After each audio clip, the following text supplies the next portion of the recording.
عیاشی آپ دیکھ رہے ہیں خبرنامہ ٹی وی۔ ہمارے آج کے مہمان یونین کونسل سانگ کے سابق چیئرمین جناب راجہ سجاد سرور صاحب ہیں۔ ہم ان سے کچھ ترقیاتی کاموں کے حوالے سے اور کچھ پولیٹیکل حوالے سے گفتگو کریں گے۔ ہمیں یہ بتائیے کہ مسلم لیگ نون سے آپ کی وابستگی کب سے ہے، اور آپ بھی مسلم لیگ نون کے ایک ورکر ہیں، تو اس کے بارے میں اور اپنا تعارف ذرا ہمیں۔ الحمدللہ میں بائی برتھ مسلم لیگ نون سے میرا تعلق ہے، اور میرا گھرانہ، میرے والد صاحب مرحوم، میرے تایا مرحوم راجہ غلام عباس صاحب، سارے ہم مسلم لیگ کو سپورٹ بھی کرتے رہے ہیں، ووٹ بھی کرتے رہے ہیں۔ میرے والد صاحب بی ڈی الیکشن لڑے، یہاں سے یونین کونسل سے ممبر منتخب ہوئے۔ میرے تایا یہاں سے یونین کونسل سے بی ڈی ممبر 3-4 دفعہ بنے، اور ان کی خواہش تھی کہ یہ چیئرمین شپ ہمارے گھرانے میں آئے، اور الحمدللہ دوستوں کی مہربانی تھی، اللہ تعالیٰ نے کرم کیا، ماں باپ کی دعا تھی، پیر مرشد کی دعا تھی، اور میں بالخصوص اپنے جو میرے یہاں سے ایم پی اے تھے شوکت عزیز بٹی صاحب کا بھی شکریہ ادا کرنا چاہتا ہوں آپ کے فورم سے، کہ انہوں نے بھی سیاسی حوالے سے میری بہت ہی رہنمائی کی اور سپورٹ بھی کی، اور میرے والدین کی، میرے یونین کونسل کے میرے ساتھ دوستوں نے مدد کی، اور پھر اللہ تعالیٰ نے اس جو ہم نے محنت کی اس کا پھل ہمیں چیئرمین شپ کے حوالے سے دیا۔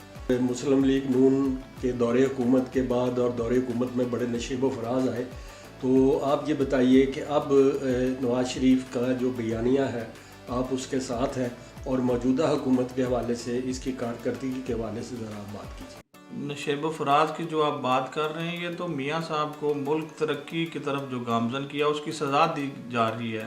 دہشت گردی کا ناسور دن بدن پھیلتا جا رہا تھا، مگر میاں صاحب کے انقلابی اقدام سے، عسکری قیادت بالخصوص رحیل شریف صاحب کے اقدام سے ملک میں یہ دہشت گردی کا خاتمہ ہوا۔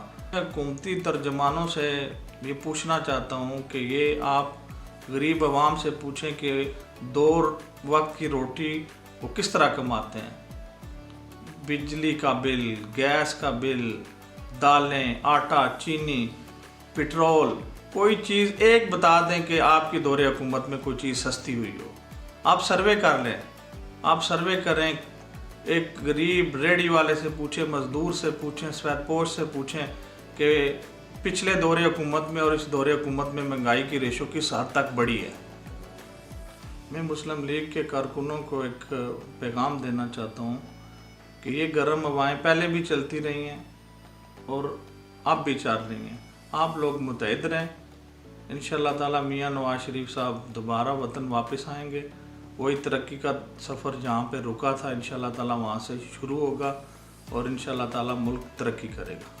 اب تبدیلی کی ہوا چل پڑی ہے، جس طرح اسلام آباد میں میئر شپ کا الیکشن ہوا ہے۔ میں پیر عادل شاہ گیلانی صاحب کو مبارکباد پیش کرتا ہوں، اور ان چیئرمینوں کو بھی خراج تحسین پیش کرتا ہوں جو نہ جھکے نہ بکے، اور چٹان کی طرح میاں محمد نواز شریف کے بیانیے کے ساتھ کھڑے رہے۔ میں خبرنامہ ٹی وی، خبرنامہ میگزین اور پوری ٹیم کو مبارکباد پیش کرتا ہوں کہ آپ لوگ غریب عوام کی آواز بنے ہوئے ہیں، اور ہم جیسے ورکروں کا آپ انٹرویو لیتے ہیں، جو ہم ورکر آپ کی وسادت سے کافی ساری جو معلومات ہیں وہ عوام تک آپ پہنچاتے ہیں۔ میں آپ کا آخر میں شکریہ ادا کرتا ہوں۔ پاکستان زندہ باد۔